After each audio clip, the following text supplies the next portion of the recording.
What?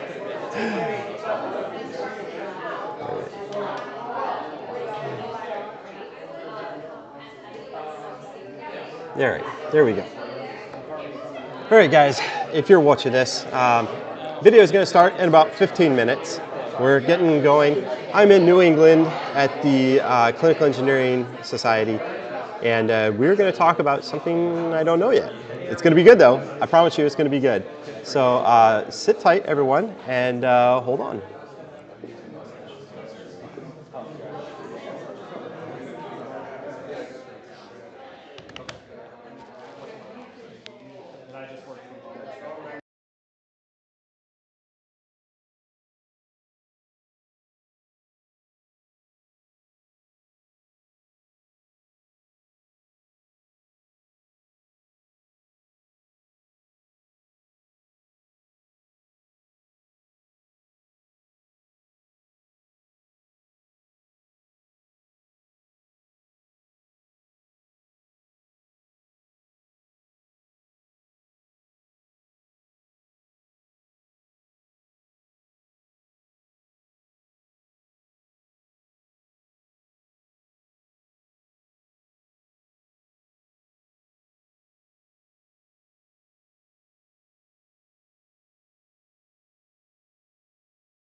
Check, check.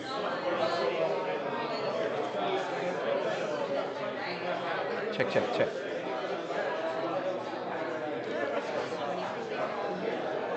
Check, check, check. Testing, testing. Testing, testing, testing, testing. Check, check, check. Yes.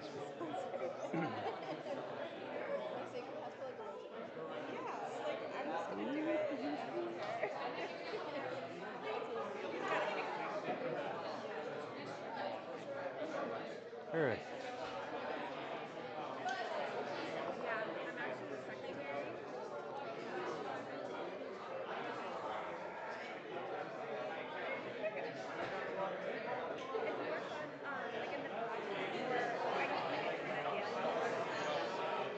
Hey, how's it going? Justin. Oh, you're Justin. I'm Josh. Yeah, good to meet you, man. Good to meet you. So you're the guy that runs the podcast. Yeah, I do YouTube. But I mean, I go around the country speaking to people, touring companies, all sorts of stuff, really. Cool. But no, I think what's really kind of crazy is the fact that our industry is vastly different between here and Texas and Colorado, and I mean, vastly I'm sure different. you've talked with a lot. Oh yeah. People. How long have you been in biomed? 21 years, Okay. 22 almost. Yeah, Cool. it's been a while. Yeah. Were you prior military? No. Oh really? No. You definitely give that impression. I was like, this motherfucker. Hopefully it's a compliment, but, No, because yeah, like, let's say about 40 to 50% of our career field is. Okay. It's easily 40 to 50%. Yeah. So, it's funny is I meet a lot of people that I've either served with or like we've crossed paths Yeah. someplace. Gotcha. Because I was in the military for like 10 years, but Okay. What did you do? yeah, I was Air Force. Air Force. Yep. Nice. Yeah, it was good. What are you from a local hospital? So I'm with the Brigham cohort, from Brigham Women's. Oh, okay. Yeah. So Awesome. pretty new. Just about to hit my 2 years in June.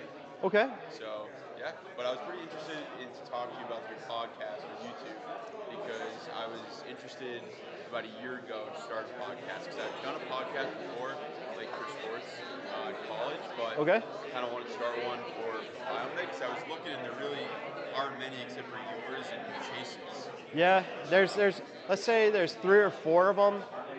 I was the one that was pushing everybody to get into doing YouTube because everybody just want to do a podcast where they talk on a mic, right? Yeah. I'm like, But our field's more visual. yeah, especially younger people, they just relate to video. Yeah. And I can show you something on a video. Of course, nobody else wants to show things. They want to talk about things. Because people are nervous about the visual thing, about messing up, or they don't want to be judging like what they physically do. It's much easier to just talk about something and people like, okay. Because as long as they keep it to an opinion, they can always like have that objectivity. Yeah. But like in a video, it's more like you're presenting yourself. Right. Like a theater instead of just talking over the microphone. I think. I wonder. You get a lot more out of a video. Yeah. Your video I watched about you were in the ceiling. Oh yeah, that was very recent. Yeah, that was a good one. That was so that was the day I had to take my CBET exam. Okay. Yes, it was because you were like. I was pissed. I was so upset because I had to go and take the CBET exam. From the moment I took that video, I had less than an hour, and it was 30 minutes away. Yeah. So I was like, Did you get there? I did. Yeah. I got there 15 minutes early. I drove really fast. I drive really fast. Yeah. But it just is what it is. And it was a hard test. I'll give them that. So what are your future plans, man? So I'm actually interested in getting into perfusion. Really? Yeah. So.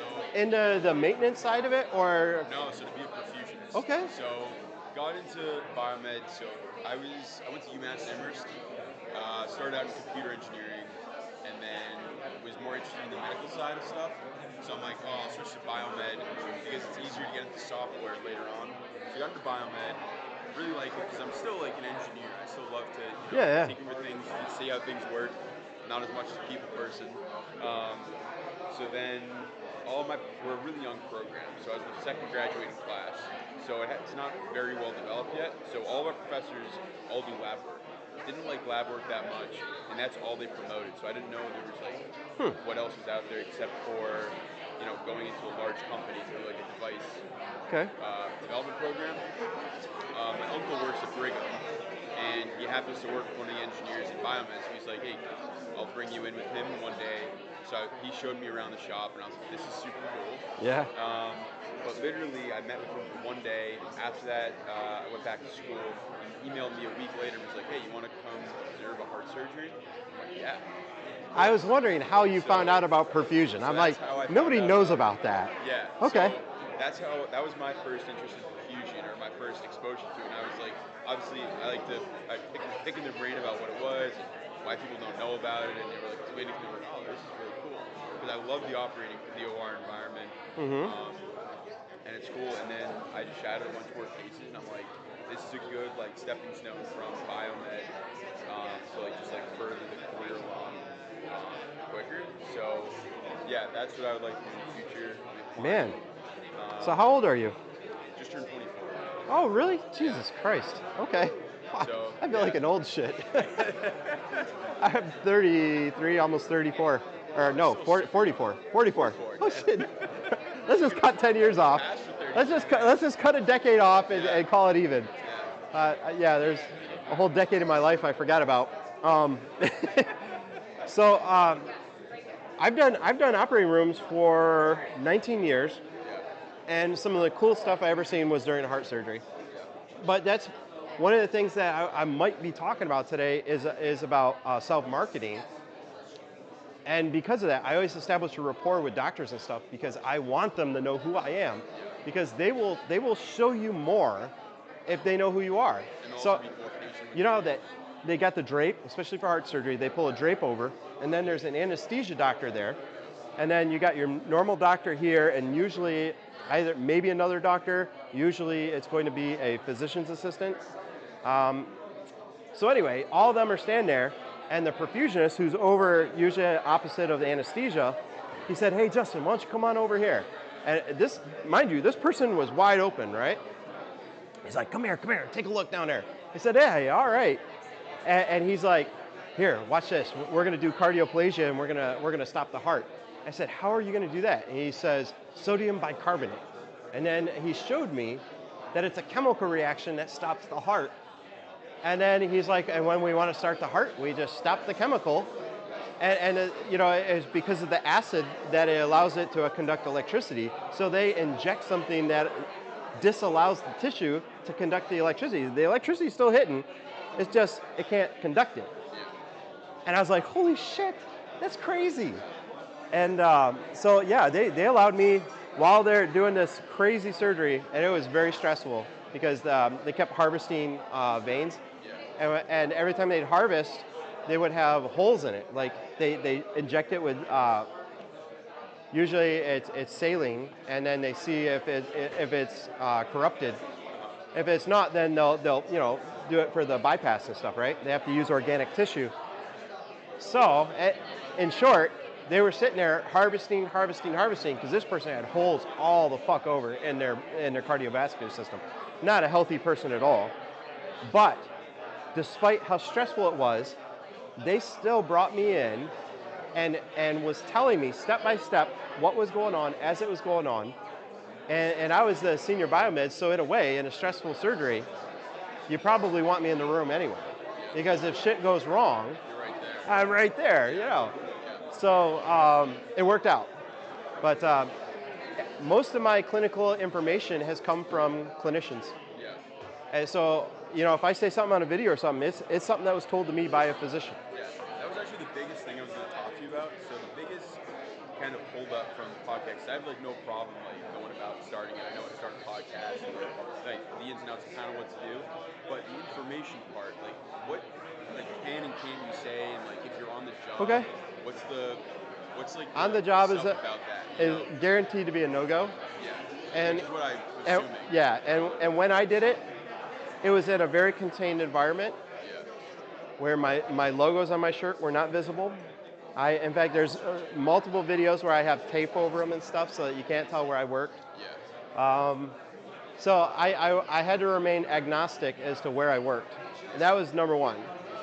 If there's no recording policies, which a lot of them do, Yeah, I'm assuming like I'm not gonna be able to, obviously not be able to walk in an I operating room. yeah, Like, oh, this. I always did it in a room with a device, and I even put tape over like equipment stickers and stuff, so you couldn't tell. Yeah.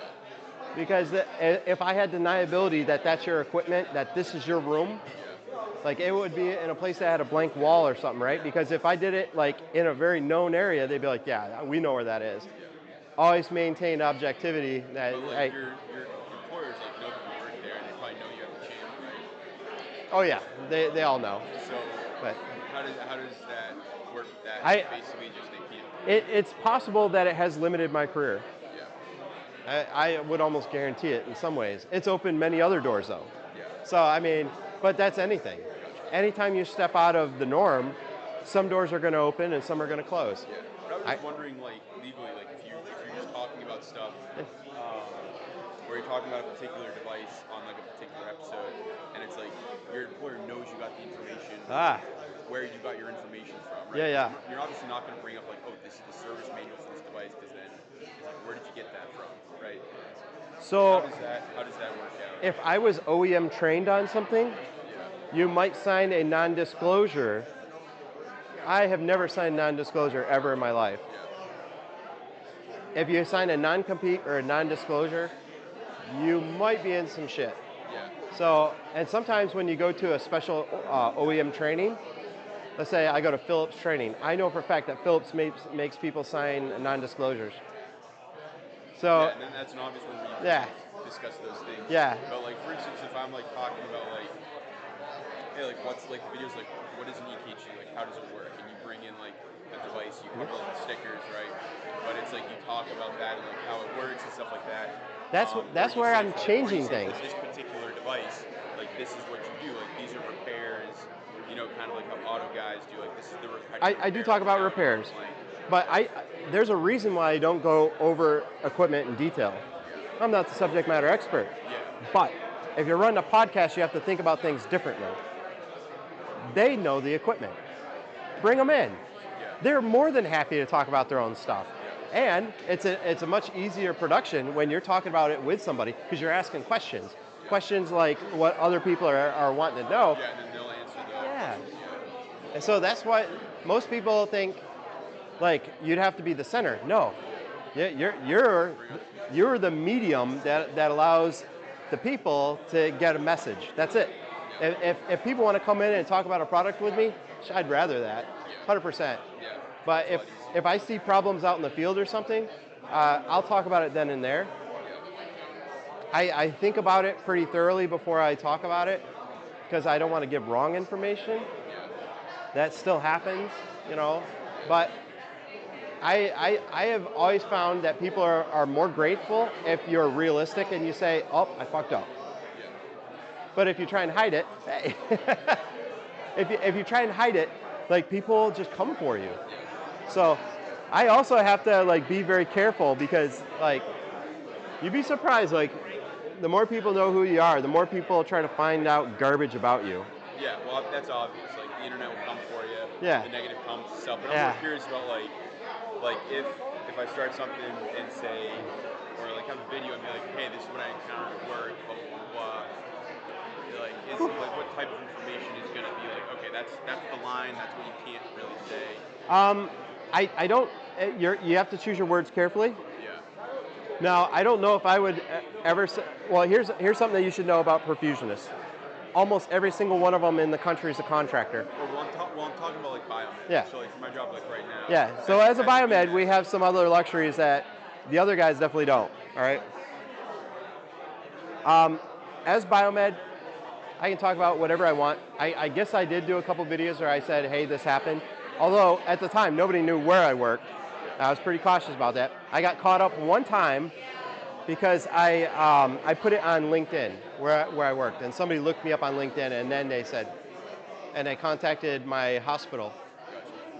And that started a shitstorm. But here, like, you want to get something from the bar? Oh yeah, I'll just grab some water. I know if I talk too long. Hey Scott. Justin, dude. Good to meet you, man. I brought you a present. What's wrong? Yeah. Yeah. I've met you. Well, we didn't meet.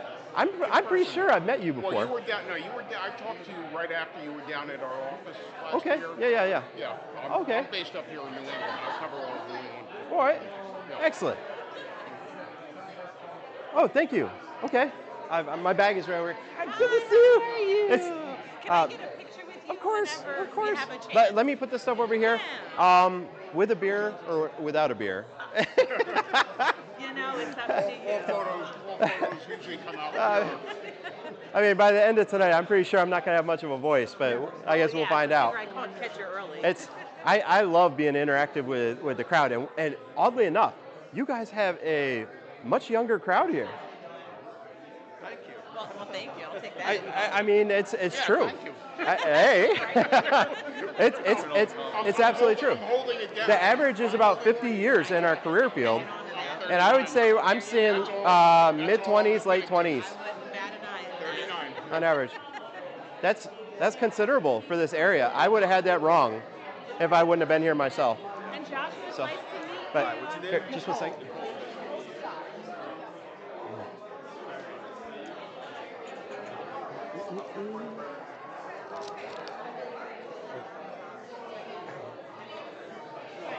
Screw it. I'll just do cash. Can I get an Angry Orchard? Sure. That'd be great. No, I'll just do cash at the moment. How much are they? $9. Okay. Can I get two of them? Two, sure. Yeah, let's do two. That way there you don't have to break any bills.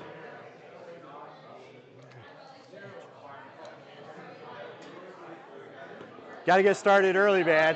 There you go. Hey. Oh, I don't know. Justin, good to meet you. Nice to meet you. I always wait till people have a lot of things in their hands, and then I purposely make it. Or if I see that they're purposely avoiding me, I go Then up you and gotta go for yeah. Nice to meet you. Yeah, you too. Hey, sir. How you doing, Vinny? Good, yes. Justin. Nice to see you. Are you one of the board members for the? I was. Okay. I'm like past president now. Oh, okay. Yeah. All right, excellent. Well, I was just telling those guys over there that, oddly enough, you guys have a specifically younger crowd. Yeah, This that's good. I mean, if you look at the average, going to any show around the country, which I do, average is about 50 years old. Yeah, they're my age. And usually younger people don't come to these kind of meetups. So it's good. So it helps with VA because we have some of our trainees, they're called TCS. Yep. So they're usually younger, but Good. then our internships like that we have. Well, that's attract some young people. we'll figure out what they want to talk about. Yeah. Because one of the things I do talk about is self-marketing, and a big part of that is networking. Yeah. And usually young people don't come to events like this. And you know, That's like the best thing with networking. this is extremely encouraging. Yeah, because I'm a get ahead of the ball type of person. If I can meet hiring managers, which a bunch of them are here right now, Yep. I mean, shit, I just found out that somebody's got 7 or 8 positions open at their hospital. Well, if I'm looking for a pay increase, well, I mean, think about it. You can come to this event and you can make 5 to 10K more by coming to this event and just talking. Yeah, very true. If people only knew how to talk to people, it's just crazy. Just have to say hello. Yeah, it's the little things, man. All right. Oh, excuse me, guys. Excuse me. All right. Tell me scientific. I know, I'm right there with you. So it's so good to meet you in real life. Oh my God. Well, so I've never been like this far north. I've been to like Virginia. I've been over by New York, but I've never been like to New England to the upper area. I grew up. For the day? Yeah. So I grew up in Michigan. So I grew up in the north, but well, right there. Actually, it's funny you know that. Now, I gotta tell you, do you know Lou Rom is the man, the myth, the legend who demonstrated Dr. Zoll's non-invasive temporary pacer on himself on national TV. What? Really? Yeah, I helped start Zoll back in 1984. Holy Okay. And Dr. Zoll, I mean, I don't know how much you know about him. I'm sure you're familiar with the company. Well, put it this way. Yeah. I absolutely love history, which is why I'm here, because I've already walked around the city and stuff. as much as I could in the time frame I had. But I love medical history even more. Okay. So pray tell. So Paul Zoll was the chief of cardiology at Beth Israel Hospital Okay. back in the 50s and 60s, president of the American College of Cardiology, nominated for a Nobel Prize in Medicine twice, Really? won the Albert Lasker Medical Research Award in, I think, 65, along with Dr. Michael DeBakey, I'm sure you've heard of. Yeah. Being a Texas, Yeah, of course. working in Texas. Yeah. So he was highly renowned, but very, very modest type guy. Not a doctor. You think of a cardiologist or any physician at that level, you're probably picturing an ego like this, and his ego couldn't even fit in your fingertip. Really? But just very, very dedicated to clinical work and research. And he started working on the original pacemakers back in the late 40s. And Internal? external pacing. Okay. External pacing existed before internal ever came about. Okay. And the original external pacers were really, if you picture miniature defibrillator discs, Right. about an inch in diameter with a little insulated handle, and they were held in an anterior position, Okay. delivering a electric current, but obviously you had a lot of current density in one spot. So to get enough current in to stimulate the heart, you also stimulated cutaneous Right. nerves. Muscle. So they were Yeah. basically they were unusable in a conscious patient. His goal at that point, besides working on defibrillators, which he also is credited with being, people take up the invention. He was the first person to ever defibrillate somebody, Okay. human, but other people, And Dr. Bernie Lown and Dr. Zoll were sort of collaborators / competitors in Boston. Westinghouse and Edison of their time. Yeah. So they were like originators of electrical cardiac stimulation. Really? So he and his son went to work on developing the original external pacemaker back in the early 80s. At the time, I was working for a patient monitoring company called Electronics for Medicine, which belongs. You may not. That may be before. Yeah, you know. I've been in this business for almost 22 years, and I've never heard of them. Okay. E4M was originally a patient monitoring, and they did all the original cardiac cath lab diagnostic reports. Okay. I was working for them after I left Datascope and just selling up in the New England area. And at the time, Hewlett Packard was the 800-pound gorilla of the patient monitoring business. Right. E4M, Neon Coden, Space Labs, a couple of other companies were, some I've forgotten already. But everybody else, Tektronix. they never really did. Did they ever monitor? I have one. The Tektronix? Really? So, but E4M was a small player in patient monitoring, but we were the king of the cath lab. So I had every single What are you cath thinking? lab. A few minutes? Are we ready to Whenever you want. start? I was gonna have everybody kind of come to this side. Yeah. That'll for it. make Does it. that work? That'll make it Do you want, is it okay way if I easier. have them sit like behind you or No, they can definitely sit. like Yeah, that? sit. Okay. I'm gonna have them move this way. I'm gonna be walking around anyway. Oh, all right. So yeah. Just make a long story You guys short. should take a picture. The original All right, we external can do pacer, that. I was working for E4M, had to All right. deliver. We'll take a. Ashley and Luke, get in there. All Yeah. right. Okay. We'll all do a picture. I didn't know that y'all were that short. Yeah. All right. There you go. Nice. I'll send that to you for the Ah. website. Awesome. Yeah. Excellent. That would be good. Well, All just right, just let me know. Yeah.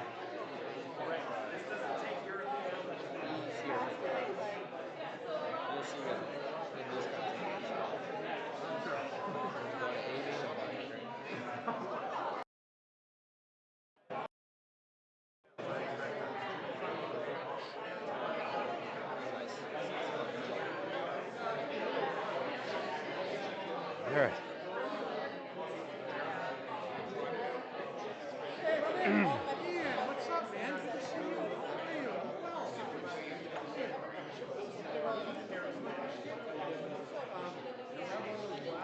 There. I know she just asked you if you wanted to start No, right away, no. but I was hoping maybe Josh would take a picture. Yeah, of course. Let's do it. That way.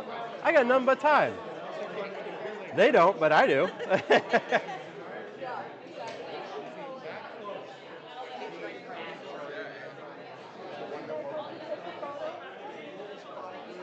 This is awesome. Thank you so much. Do you want me to crouch or stand at my normal height? You're fine.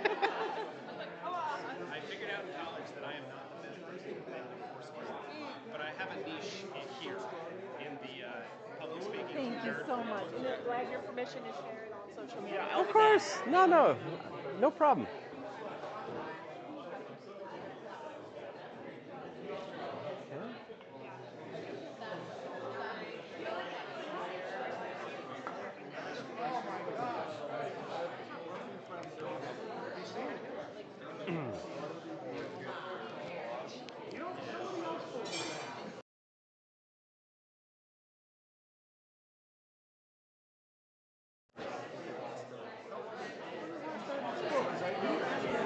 All right, everyone.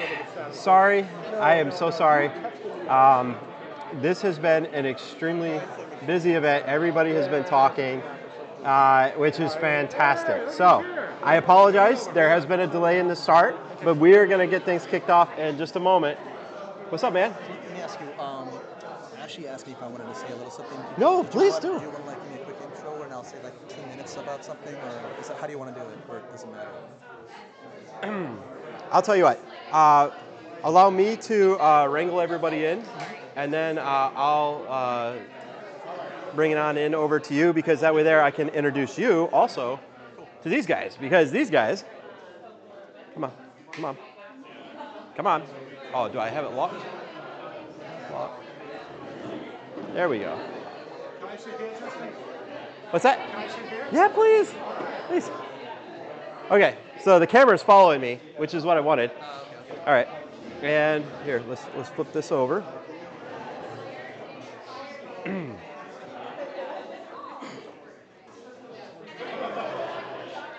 tell you what. Hello, hello, check, check, check. All right, so I'm gonna also pass this off, because there's people all around the world that are gonna be wondering, what is he saying?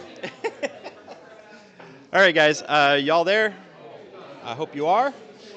So just checking. All right, I'm gonna show you guys around the room real quick. We're about ready to get started. There's still some people getting drinks. I don't blame them. So hold on, hold on. Hopefully I don't move too fast. Hey guys, how's everybody going? So right now we are live around the globe. There's people that are going to be tuning in. So if you see me walking around, I'm just actually kind of testing the camera out, because me and this guy don't get along too well. But all right, everybody. So I'm Justin Barber. I flew in from across the country to come and speak to you, and I'm going to speak on an, I don't know yet. We're going to figure that out in just a minute. But until then, I'm going to hand it over to Nihon Kohden, the sponsors of today's event. Nihon Kohden is the original inventor of the pulse oximetry, which you guys are all very familiar with.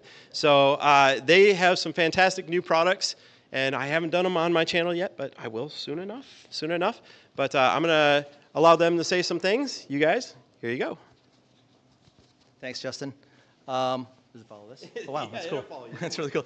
So, hey, guys, my name is Tommy Hyun. I'm with Nihon Kohden. I'm here with Ernesto Parada and Dean Dorman, and the three of us cover New England for Nihon Kohden.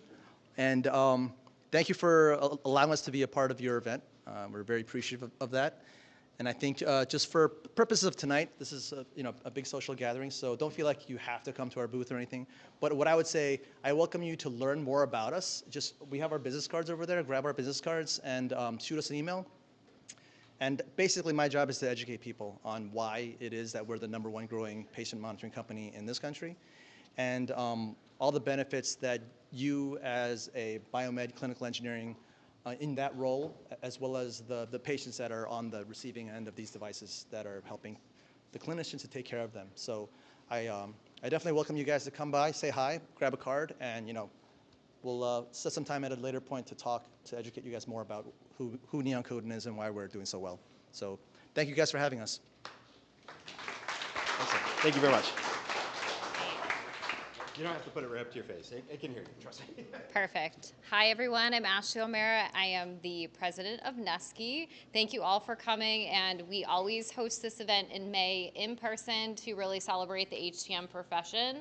So I want to take a moment just to thank everybody that's in the room with me and out there on the web. Thank you for what you do every day. You are essential. I had mugs made for my team, and on the back of them says, never forget the difference that you make. I think every day we don't realize the difference that we make. You all matter. yes, we're administrative, but you're also clinical, and you're such a key piece to the mission at your medical centers, healthcare organizations. So again, never forget the difference that you make. You are important, and hospitals would not function without you all. So I hope everybody has a great night, and I am happy to turn it over to Justin Barber. All right, excellent. Check, check. Okay, guys. Well, first off, let's find out what you guys want to talk about. So the reason I have to ask you is because I originally invented this presentation on self-marketing because it's one thing that I know I'm really good at. I mean, in other words, some of you guys probably never would have heard of me. But the thing is, while I gave that presentation in South Carolina just 2 weeks ago, everybody was fascinated with the presentation because of the graphics that were behind it. And I understand we don't have a projector so that you guys can see it. So I spent the next 40 minutes of my time talking about AI and all the things it can do for you. And some of the people already implemented some of that stuff, which is really cool. I've seen it on their social media. So I want to see, do you guys want to talk about self-marketing, or would you rather talk about AI as a tool? All right, so let's show of hands. Who wants to talk about self-marketing? And who wants to talk about AI as a tool? All right. You heard it, guys. All right, so it's a good thing I came very well prepared for this. So AI is moving so quickly that if I would have wrote this 2 weeks ago, I would have had to throw almost the entire speech out because there is a new AI that has just come out just this week. So in the middle of the night, I'm testing out features and checking stuff, and holy cow, if I look like I'm extremely tired, it's because this stuff is moving so quickly that I can't even keep up. So this video is going to be live for hopefully forever, and people are probably going to be laughing about it in the future because, oh, that was nothing. It's moving that quick. I swear to God. Like, it's so advanced now that it can talk to you like a person. It can reason with you. It can make jokes. It can understand your facial expressions, and it knows if you're sad, if you are wearing a hat. It knows if you're dressed appropriately for the occasion that you tell it that you're going to participate in. It knows all of that based on the latest version. And it can also draw images. It can do a whole bunch of stuff. So with that being said, guys, I'm going to, hopefully this is going to work. Let's do this. All right, so let's talk about AI. This is a live stream, guys. So if you want to see the graphics as they pop up, you can just load it up on your phone. It's a live stream. You can just pop it up, right? And so AI as a force multiplier. There's tasks that you do every single day that you could give to a machine, and it can do it better, faster, and more accurately. How crazy is that? The hard part is this is such a new technology, and it's moving so quickly that we can't even comprehend how useful it is. That's why these type of demonstrations are going to be essential. And today, this is going to be an interactive thing, right? Because I never know what it's going to provide. Last time I did it in South Carolina, it drew some crazy stuff up on the board, and I had to apologize. I swear to God. It's like that. So every single graphic that are going to be on here, hold on. We can do better. All right, better. Every graphic that's on here was actually generated by a computer using a word prompt, right? And that's just the graphics. I have spreadsheets. I have software that I wrote. I haven't touched software in 25 years. Holy cow. Since Turbo Pascal, if you guys ever know that programming language. That's like way back. That's the last time I wrote code. But I wrote code this week. I just made a release a couple days ago, and we'll talk about that. So what is artificial intelligence?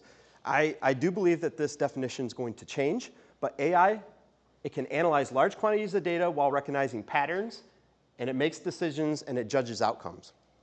That's just it. So when AI is like a buzzword, and I didn't mean to make something because it's a buzzword. It's because it's fascinating. That's why I do it. But when somebody says, hey, this thing has AI, like my phone has AI, it's because it can make decisions, and it doesn't need your input. Or if you do give it some input, it knows that you're wrong, and what it's going to do is it's going to provide an option and be like, hey, did you really intend this? And it gives you an output. We never had that before. It used to be you had to tell it this, and if you didn't tell it what you wanted, you got bad output. You hear garbage in, garbage out. We've all heard that. That's not what AI is about. Garbage in, and it thinks about what your intentions are, and it produces an out. And the outs are pretty crazy. Every single one of these images is an output. So one of the coolest things about AI is that it can be a tutor. Now, I have a son who is such a pain in the butt to teach. However, he loves interacting with computers, and he talks to my computer, believe it or not. And he asks now to talk to my phone because the new AI talks to you like a person, and he loves that, unfortunately. But you can also use it to train your biomeds, and we're going to do some demos on that real quickly. So this is going to come later, but I'm going to do a demo with my phone using ChatGPT. This is version 4.0. We'll talk about that later. It has this new feature that was just released this week where it talks to you.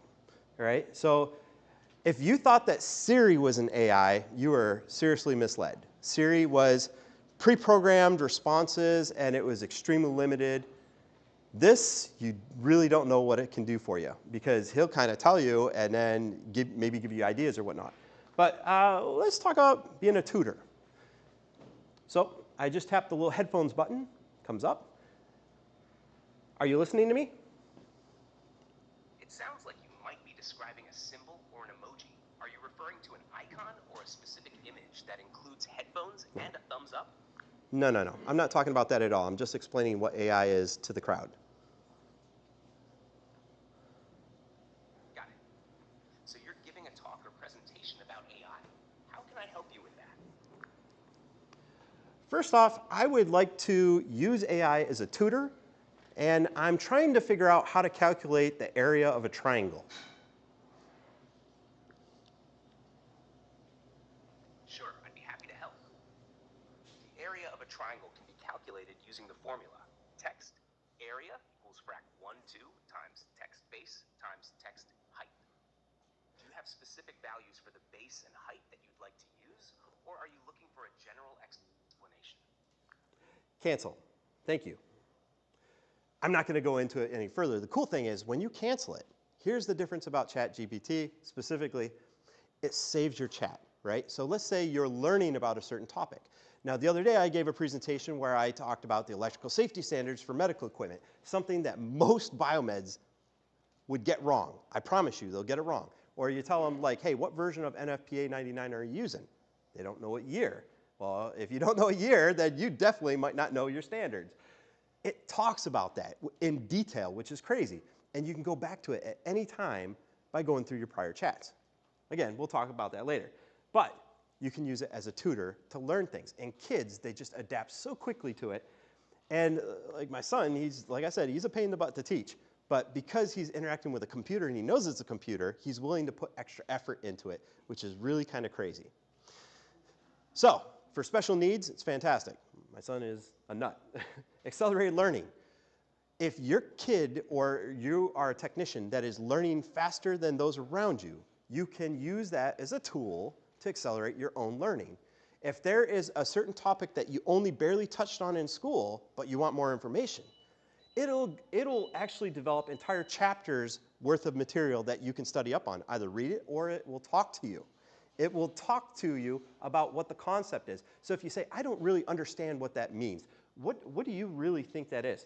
And it will say, well, if you think about it like a ball going around the sun, and it talks to you like a teacher would, which is crazy because it relates the age of the user. It knows by the facial expressions, by the size of the person. Generally, it can figure out how old you are, how experienced you are, and it might even ask you, like, at what level do you want to know this information? Engineer level or child's level? You can tell it that.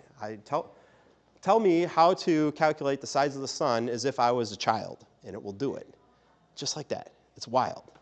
So it adapts to your learning style. So this whole thing that we've had for all these years about I learn differently than everybody else, well, it teaches differently. So AI as a adaptive tutor, it also teaches new concepts, things that nobody else is talking about. because it reads research reports and stuff that's not even present. Like you Google certain topics, you won't find it, but it can talk about it because someplace out there is material that it is currently reading that we don't even have access to. It's kind of cool. I gave a demonstration on that as well. AI can summarize complex documents. This is extremely useful for every single one of us. In fact, I have a demo of it. Let's see. Let me load up this. Let's do screen share for the folks. Okay, so this is ChatGPT as it's set up. On the left-hand side, these are all previous chats, things that I have talked about. It's code that I've generated, it's images I've generated, and it's archived. Like I can go back to it at any time if I want to. Down here at the bottom is this fancy little paperclip. If you click on it, you can upload a document, and it will analyze that document. It could be an image, it could be a spreadsheet. We'll talk about that in a minute.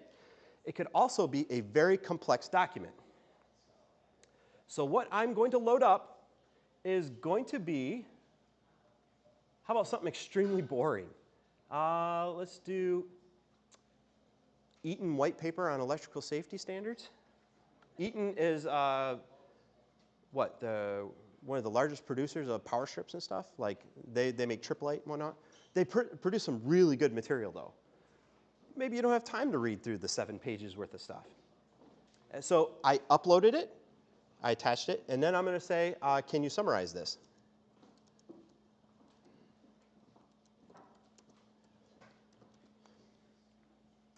Now, if I seen that white paper on my phone, that text prompt that it was just talking to me, it will read it to me. So if I were to say, can you summarize this document? He'll, sure. Paragraph 1, it talks about this. Paragraph 2 talks about that. It reads it to you, which is pretty wild because when you're out in the field, which usually that's when I'm using my phone, not my laptop, oh, look at that, look at that. So that was pretty quick. This is a very complex paper on electrical safety standards according to healthcare organizations, and it just gave me 10 sentences that broke it all down. It's operational complexity, return of investment, collaboration, hazard elimination, FPA guidelines, preventive maintenance, education, training, et cetera. That was a white paper that would have took me a very long time to read. And it just summarized everything that's in that paper. Now let's say I want specific information on one of the summary topics. Tell me more about preventive maintenance. Virtual testing.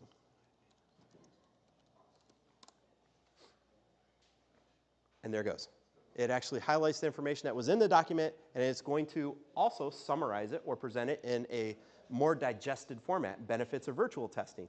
Cost, time efficiency, enhanced precipitation, safety, flexibility, comprehensive review. It just did that, just like that. That was a PDF, by the way. It was not a text document. PDFs are incredibly difficult to try and read. Some of them you can't search, right? Well, the cool thing about AI is it has object character recognition, OCR. If you guys are familiar with computers from back in the day, they can read documents just based on the shape of things. Well, that's what AI does. So even PDFs that we can't read, it can figure out. So let's go back into it. It can summarize documents. Data analysis. Let's talk about some spreadsheets, guys. I did this demo for a company yesterday, and it was insane. I'm really good at spreadsheets. I love spreadsheets. Anybody that's like managing biomed shops or companies, you've dealt with spreadsheets. The thing is, even if you're really good at writing formulas and maybe relating one sheet to another, you're not as fast as AI. Not a chance. Now, I'm going to show this. Hold on. I'm also dealing with an online audience, so please excuse me. Now, normally I would do this as a live demo, but I'm going to do this here as a preset. There we go. So I already did this work. I imported a spreadsheet, and then I asked it how many models. It's like 2,000 items on there. It's Alaris. So you got PCs. You've got the syringe, you got the PCAs, and you've got the regular infusion pumps. That would be really complex because they're all over in the spreadsheet. So I just said, what's the model count of each of these? Because if I'm going to generate a quote as a company, which I'm a vice president of Phoebe Medical, we do quotes on stuff, jobs like this. That quote would have took me a long time if I had to separate the data, write formulas and stuff like that. So I just said, how many models are there? It says, okay, you got 899 infusion pumps, you've got like 500 PCAs, you've got 200 of these, and it outlines them all. And then I told it, okay, so a regular infusion pump takes 20 minutes. A PCA takes 25 minutes. A PC takes 10 minutes. And the PCA, or the syringe, whichever one I forgot, I said, that one takes 25 minutes. I said, how much time is this going to cost me? It says, it's going to cost you 466 hours. I said, okay, I have 3 technicians that I want to deploy. Their pay is $31 an hour, $27 an hour, and $25.50. I said, the per diem per day is $50, and lodging is $125 per day per technician. I said, how much is this going to cost me? And it goes, boop, and it spits out all the data in a sheet that basically says, it's going to cost you 26,000 some odd dollars. And you can see it generated like a report. I can export that report right now, live, and I can send it off to somebody that does the official quote, and it's done. That would have took us so long, to compute. And let's say all of a sudden, one of my technicians is sick. So I got to deploy somebody that's now $32 an hour. Okay. I go back into the old chat, I load it up, and I say the technician that was $31 an hour is no longer available. I'm now going to send a guy that's $32 an hour. What's the new figures? And it, boop, it does all the math. Here's the crazy part. I did this live for a company yesterday. It was 4 technicians versus 3 technicians. If I sent 3 technicians, it was going to cost me less, right? That's what most people would think. Because you have to pay per diem and lodging for extra days because of that loss of productivity, it actually cost me $360 more. And it does that math. It just says, okay, what's the cost difference between sending 3 technicians with this hourly rate versus 4 technicians at this hourly rate? And it boop, kicks out, and there you are. So, but you can actually judge your efficiency based on, I know I can do this many pumps per day, this is how much it costs me, and I want to know how much profit am I going to make? It says, okay, here's your costs. Here's the prices that you already gave me for the pumps and the PCAs and whatnot. It says, okay, you're going to make 37,000 some odd dollars. Done. So the cool thing is, if there's any changes, which anybody that has done quotes knows there are, you can go back into the chat and you can change it. Or you can duplicate the chat, because let's say you have another pump project. You say, instead of that other spreadsheet, we're going to use this one. And you click on the paperclip and you attach the new sheet. Say, I want to use this sheet instead of the old one. Kicks out the data, and you have a form just like this where all your numerical figures are out. So right here it says total revenue, $62,000. That's all the cost of the pumps and whatnot. Total cost, $24,365. Profit, $37,839. Mind you, these are all hypothetical values, okay? And lodging costs, $10,080. Per diem costs, $4,200. I got $14,456 in wages, and total costs, $28,736. Now, do you know how much time it would have took me to generate that form? And God forbid any of that data changes, because then you got to do it all over again. All I have to do is go back into the old chat, load it up, and there we are. I have it. It's crazy. And it can do it faster and better than I can. And I'm pretty good at spreadsheets. So what do you guys think? Is that not some crazy stuff? Anybody that's dealt with spreadsheets? Now, yeah, go ahead. So here's what I'm going to do. I tried this out. I was an early adopter. Okay. I saw it, and I said, I'm going to sign in and get a username and password to this. All right. And I messed around with it. Now, one of the things I asked ChatGPT to do for me is I said, I want to have an email address in my organization. It's broken in the OR at mgb.org. And I want the clinicians who interact with this email address to be presented with a form that they fill out. I want to know the CE number. I want to know who they are. I want to know what their problem is. when they send this email, I want to get the pertinent information that I would want to know as a BMET to go and respond and solve their problem. And I was blown away when ChatGPT not only told me how to do it, but there was a section of code that I would have to insert in Outlook.com Yeah. that would create the form.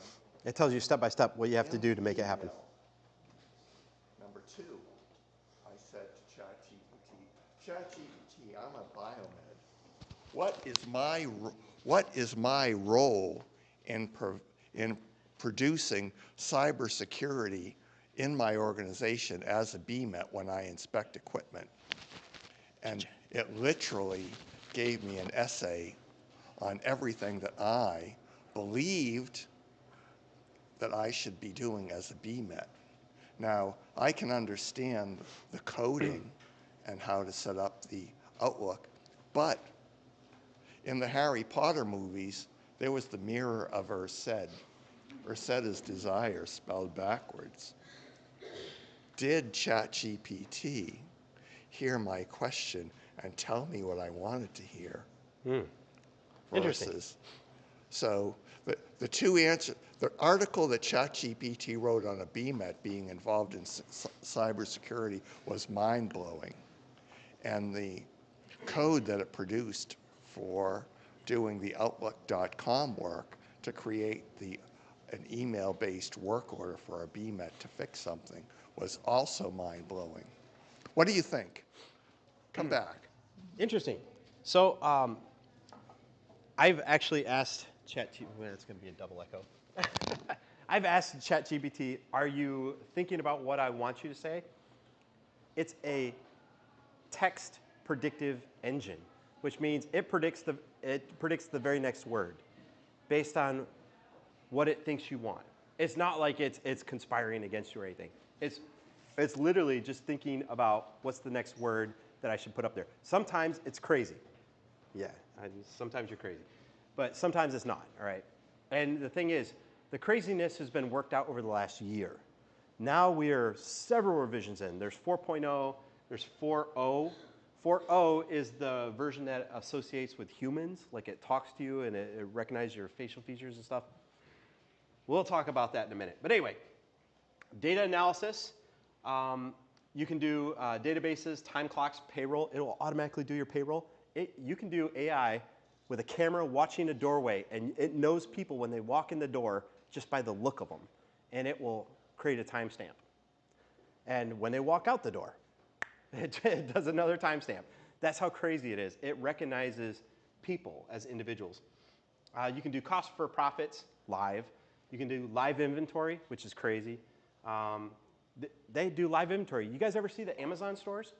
Like they're at airports and stuff where there's no attendant. You just literally walk in, you grab something, and then there's gates that open up and you walk out. Well, it's because when you walk in, you like scan a barcode and it says, hey, I'm the user, I'm the person. It's attached to my Amazon account that's on my phone. And every item it picks up, there's little cameras everywhere, and it says, whoop, Apple, you know, what, $10, whatever. I mean, so, and it keeps track of that. It's like, nope, he put the Apple back. So it's, you know, +1, -1. Live inventory tracking. And when you walk out, it closes the cart. And that's how the Amazon stores work. That's some genius stuff. We are leagues ahead of even that AI nowadays. So you can monitor your vehicle fleet. Vehicle fleets are very difficult, right? They're driving all over the place. How many miles are on each of them? How fast are people driving? I mean, I don't know about you, but I've got some nuts that work for me.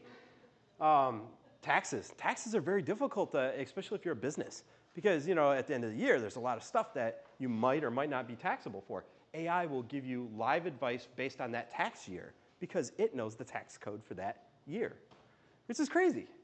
And it can give you projected results. So if you say, you know, you upload a document that says, this is what I've done so far this year, it says, well, if you continue doing as you're doing, this is your projected result for the end of the year. Or you say, hey, I've got this project, and this project. If they go 100% perfect, what will be my bottom end at the end of the year? It will spit out some jibber jabber, and I'm going to make some money. All right, so it can analyze data. That's what it does awesome. Here's something that nobody really considers. AI can brainstorm. How crazy is that? So AI has this ability, if I'll tell you what, let's do it live. Let's do it live. I don't know how much time I have, but hey, ChatGPT, I want to brainstorm how many new ideas. Give me 10 ideas for how to create a new marketing campaign for my company. My company sells swimwear for the year 2024.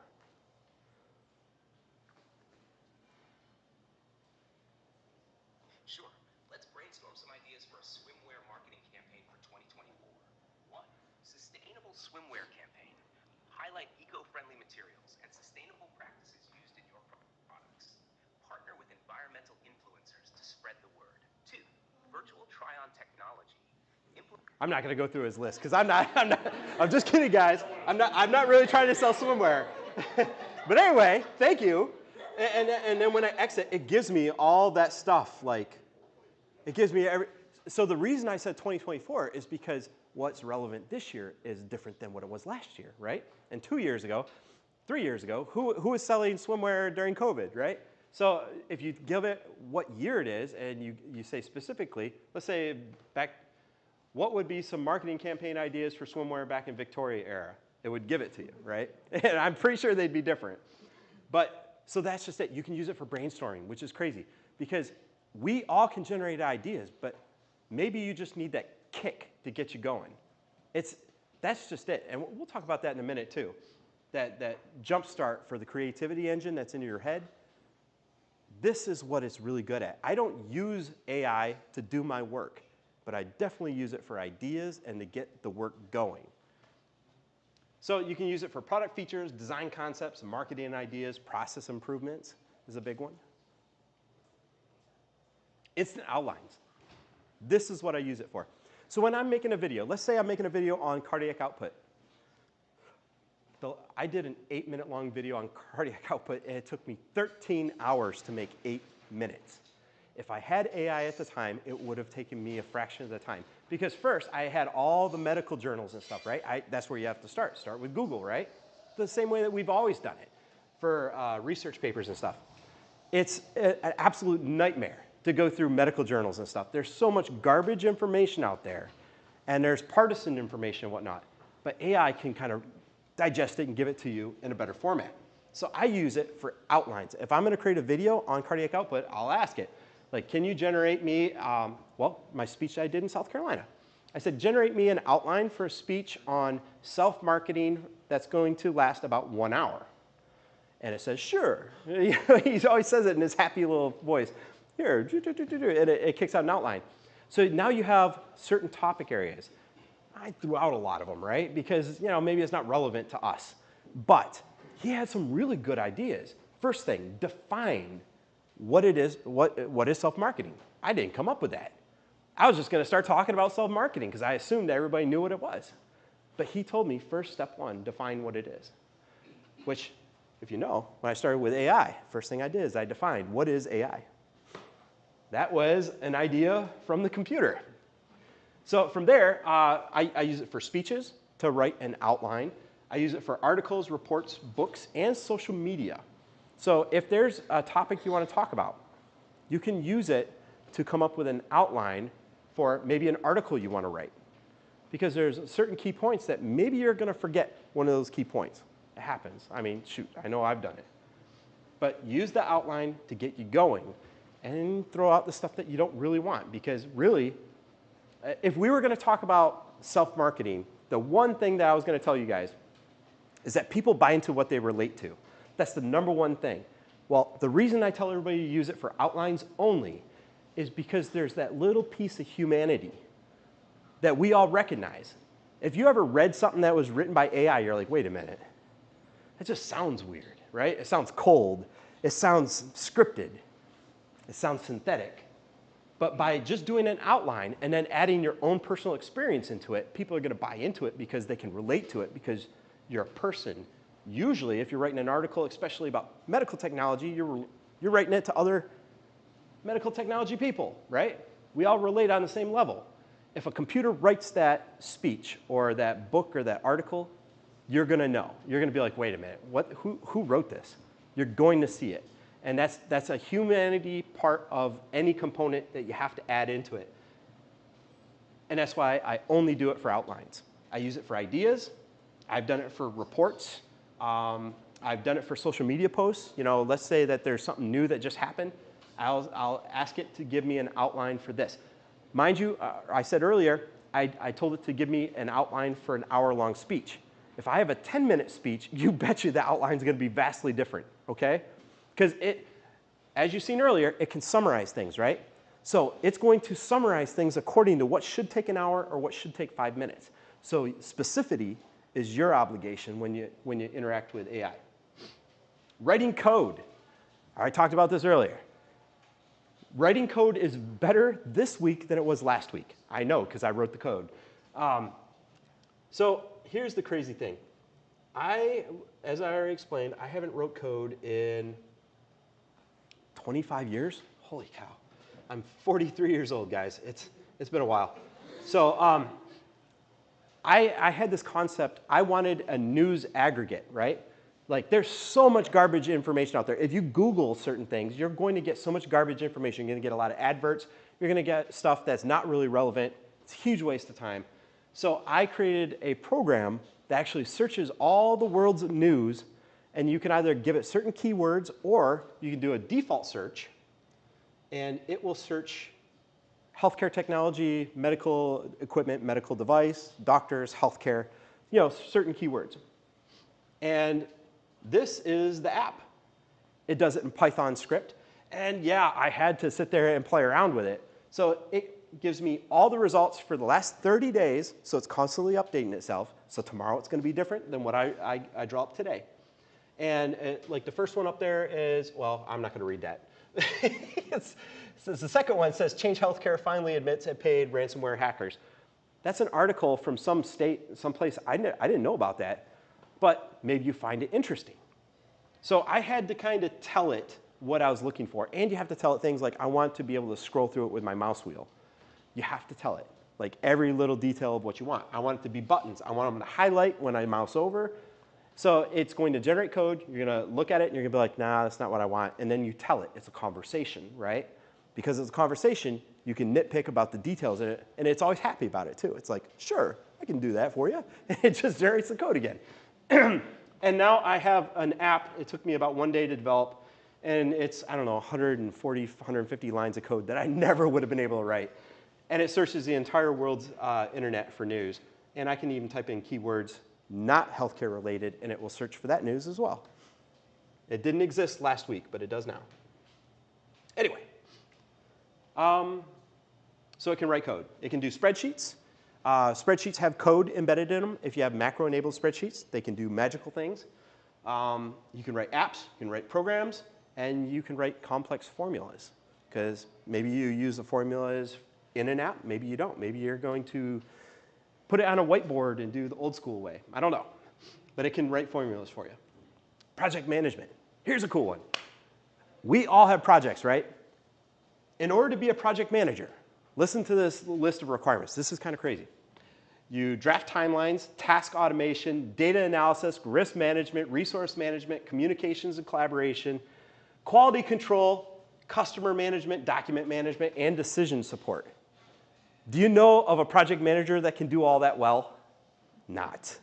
Not too many. All right, maybe somebody is a horrible organized person. Maybe they don't communicate well. Maybe they're very bad at managing their resources. AI can do all of that. And we're just kind of in the beginning of it.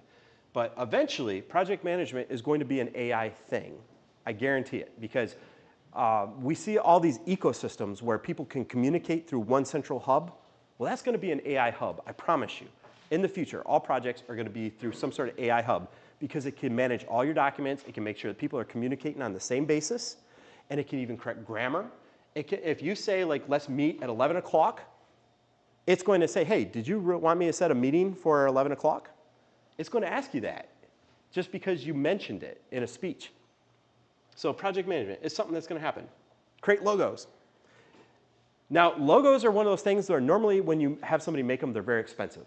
It's kind of odd. So they're very expensive because you have to buy the rights to them. It's not just buying the image, you have to buy the rights to it. And that can get very expensive. And what if you don't like the output?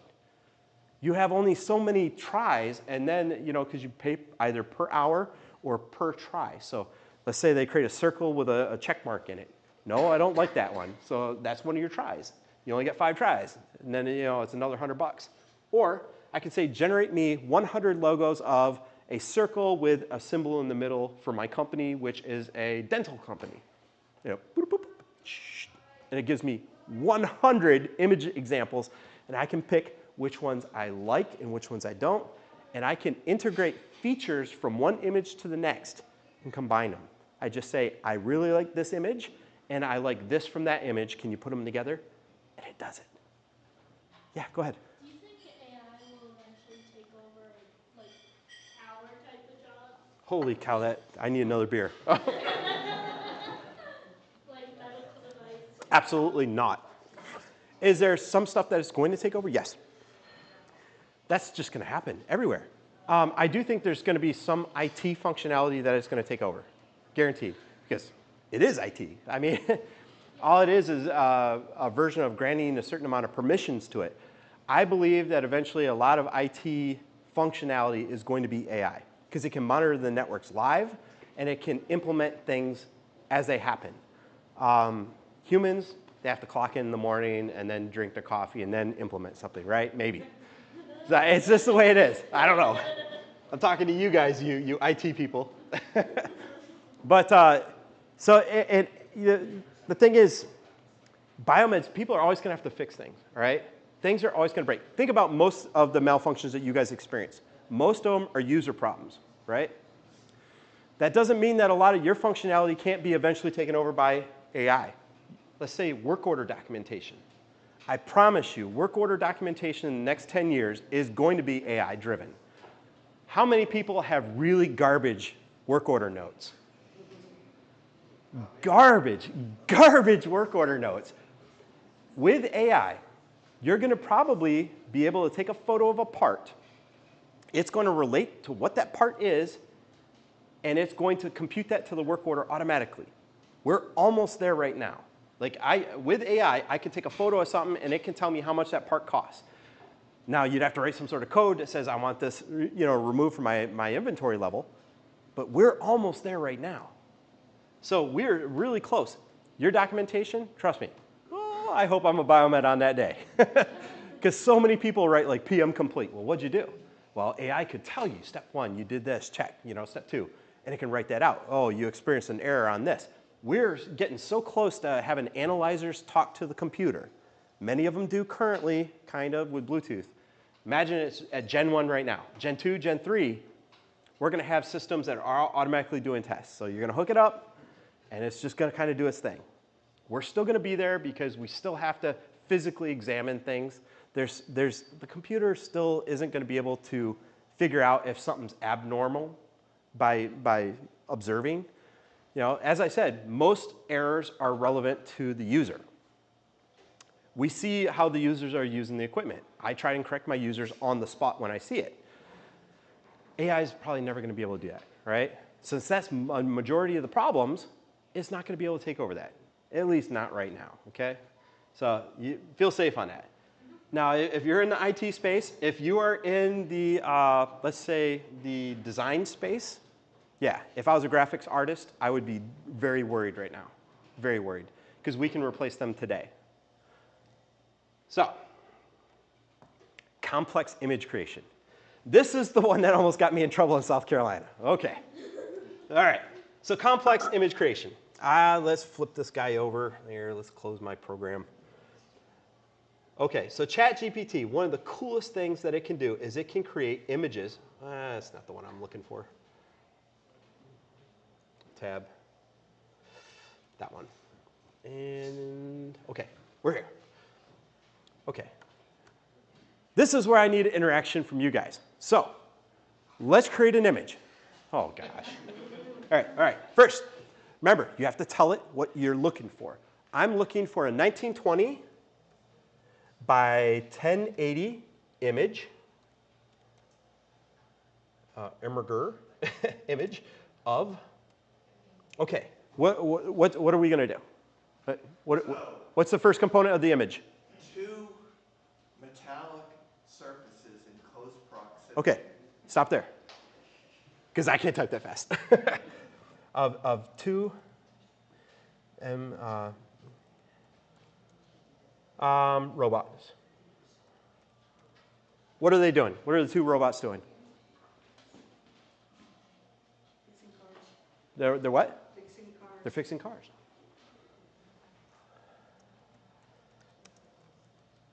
While they're eating ice cream.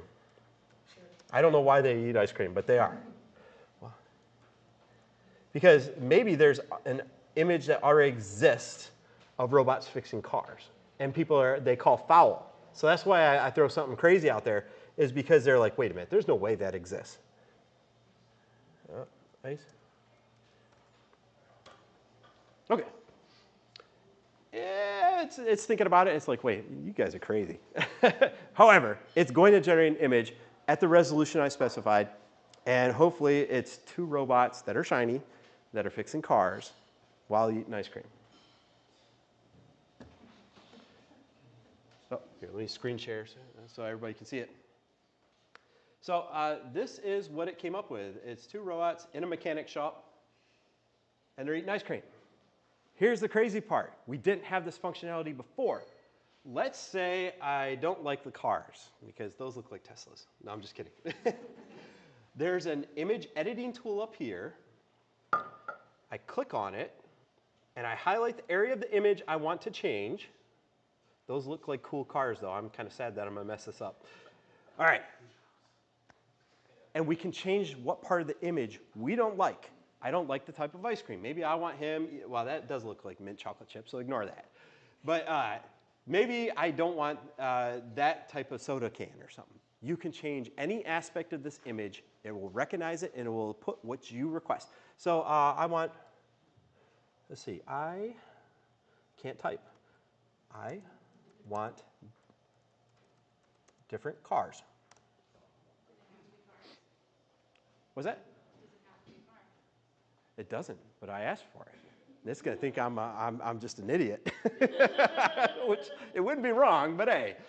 So I just said, hey, I just want two different cars. It's probably going to give me like Model Ts or something just for irony. But it's going to change what cars are in the background because I asked it to. Justin, you got to change robots to nurses. Oh, come on. Look at it. It did. It changed the two cars to two different cars. And let's say I don't like this image at all. There's a little button of two arrows kind of going around in a circle. It means regenerate, which means I don't like this at all. Nah, let's do it again. So it's going to create a whole new image.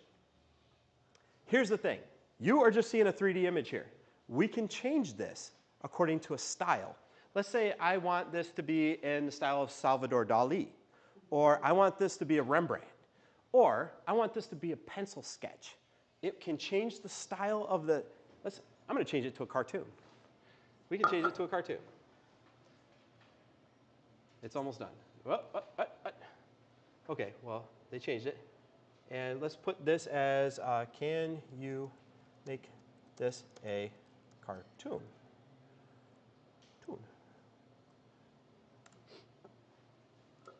Yeah, go ahead. I got you. We're good. So I've never given this speech before, so who knows where this can go. On this alone, when I was in South Carolina, they really wanted to test me. This one dude, he said, make Arnold Schwarzenegger riding a bike in Paris. And I said, gosh darn it, I don't even know how to spell Schwarzenegger. but I completely misspelled it. It fixed it because it knew what I intended, and it generated the image. And I said, no, but he's eating ice cream. Why? Because I love ice cream. But, and there you go. Two robots fixing cars as a cartoon. So, there you go. So that is image generation. It's very good at that. So now that you can generate images, what can you do from there? Story creation. And this is where it gets crazy. Let's say that one picture of two robots. I can make it either write a story about the photo, Or I can ask it a story based on specifics, like give me a character, give me his name, what type of character is he? And it will write a whole story about that. He rescues a girl from a burning car or whatever. It will write a whole story on that, and I can tell it how many pages I want. If I want a short story, 1 page, it'll do 1 page. If I want 20 pages, geez, I don't know what he's going to write, but it's going to be 20 pages long. And then I can ask, make me 20 pages of artwork that associates with that photo. And it basically creates a children's book on the spot. And when you know it, to this day, I do that almost every single night with my kids. I have them, you guys remember like back in the day we had like the books of ad-libs, you like describing word, a noun, and all that craziness? We're at a whole new level, right? Because my kids have some crazy ideas, right? And it creates a whole story, and it gives me the artwork based on it. And then maybe I don't like that artwork, and we regenerate it, but it can do it, okay? And the other thing, AI is mobile. All right, so here's the one thing that I haven't shared with you guys. This is one of the newer phones. Sorry, guys, I just disconnected you. I'm running out of time, though. So on the newer phones, it has AI kind of built into it, right? So it's a feature, but it's built in. I can take a photo of all you guys, and I can remove either certain people from the image, like right now, or I can move you guys, and I can make you guys sit in here with this phone. It's kind of crazy. I can even scale you larger or smaller. So I've got a 1.5-year-old daughter, and I thought it was funny playing around with this, like we're sitting there on a bench in a park, and I make her bigger than my other kids, right? And it looks fantastic. It looks perfect. And that's the crazy thing. It's now built in the phones. And now you guys have seen ChatGPT. It's now on there as well, which when I got this, I didn't have ChatGPT, but you can see we're moving that quickly. Now here's something that I haven't told you guys. Have you guys ever used Google Lens? It's something that every single one of you can have on your phone today, and it's been out for a couple years. So Google Lens is a super cool program because you can tell it to look for something. Let's look for this camera. Camera looking at a camera. Okay. And instantly it pops up what the camera is, where I can buy it, what price it is. Now the cool thing, as a biomed, I had a centrifuge. And there was a door detect switch that is right on a metal strip in the front. And they don't sell that switch alone. However, they do sell the entire assembly, the metal assembly. I don't want the metal. The metal didn't break, just the switch. So anyway, I took the switch off, I stuck it on a countertop, and I took a photo with Google Lens, and it found the switch for $3.16, and that switch belongs to a Samsung dryer, okay? It's a door detect switch on a Samsung dryer. Because think about it, they don't invent these parts, they use off-the-shelf components. We just don't know where they source them from. Well, using AI, we can source things, and even now, PCB recognition, let's say you have a board, you don't know what it is. It takes certain components, their layout, it identifies that's a heat sink, that's a transformer, and it's this color, this size, this scale, and it can detect where that board came from. Like that's a Steris, control board. It says right now they're on PartSource for $316 by taking a photo of a PCB. You can do that today with Google Lens, all right? Hey, camera, I'm over here. Hey, over here, come on. All right, guys, this is an AI camera, so you can see it kind of has a mind of its own. And so anyway, guys, thanks for watching. And you guys have been fantastic.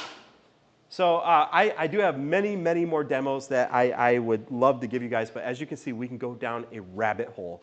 And next week, the speech is going to be completely different than it was this week. It's just the way it is. It's moving that fast. Go ahead. So tell us about the Better Biomed channel. Oh my God. Workbench neighbor, Cindy, I told her I was going to see you. She said, oh, I've watched his videos. They're very good. Oh, geez.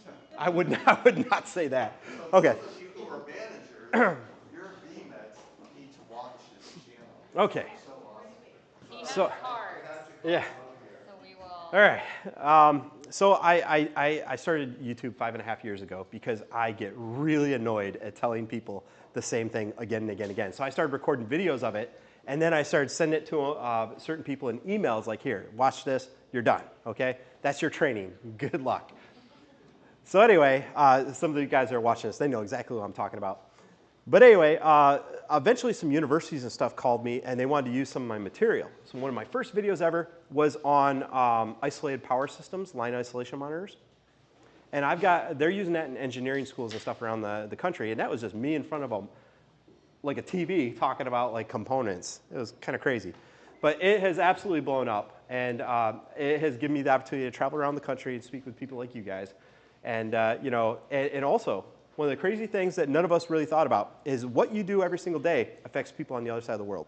That's why I'm such a proponent to people getting on social media. If you see something, share it within reason, you know, because the thing is people across the world follow the United States very carefully. They're following our social media and because they don't have schools for biomed, right? They get our equipment and they don't know what to do with it. There are literally piles of our equipment sitting over in these countries on the other side of the world. I'm talking South America, I got some people that I'm helping out. I got a bunch of people down in Africa I'm helping out. I got people in the middle of the ocean, down by the Philippines and off the coast of Africa on those islands that have reached out to me and said, hey, you know, I'm looking for this, or can you help me with that? So these people from around the world are looking to us as a source of information and guidance on their own healthcare systems. And each and every one of you guys has a voice. I'm hoping that you guys use it.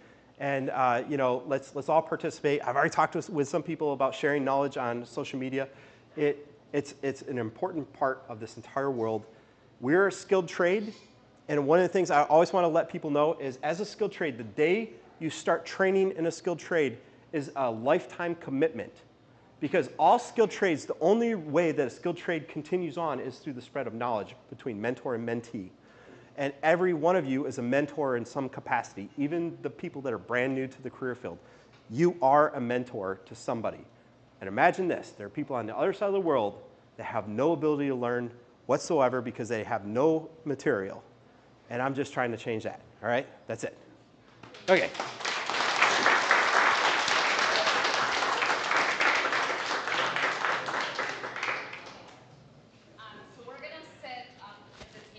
Okay, guys, thank you very much. Thanks for watching.